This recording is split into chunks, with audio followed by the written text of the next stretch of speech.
Hi everyone, welcome to my another mini vlog. Actually ఇది మా mummy recipe, మా మమ్మీనే చేస్తుంది అనమాట. సో పల్లీల చట్నీ.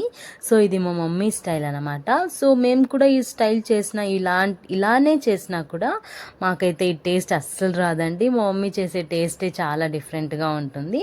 సో ముందుగా పల్లీలు వేయించి పక్కన పెట్టుకొని మిక్సీ జార్లోకి వేసుకోవాలి. అందులో కొద్దిగా సాల్ట్ వేసి ఫైన్ పేస్ట్ చేసుకోవాలి.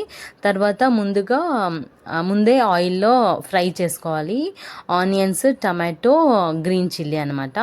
సో ఇదంతా ఫ్రై అయిన తర్వాత మిక్సీలోకి వేసుకొని కొద్దిగా వాటర్ వేసుకొని ఫైన్ పేస్ట్ చేసుకుంటే రెడీ అనమాట పల్లీల చట్నీ. మీరు కూడా ఇలా ట్రై చేయండి, టేస్ట్ చాలా బాగుంటుంది. ఒక్కొక్కరు ఒక్కొక్క వెరైటీ చేస్తారనమాట. ఇది మా మమ్మీ చేసే స్టైల్ అనమాట. మీరు తప్పకుండా ట్రై చేసి నాకు కమెంట్ చేయండి. ఎంత చేసినా అమ్మ చేతి టేస్ట్ చాలా బాగుంటుంది కదా, ట్రై చేయండి.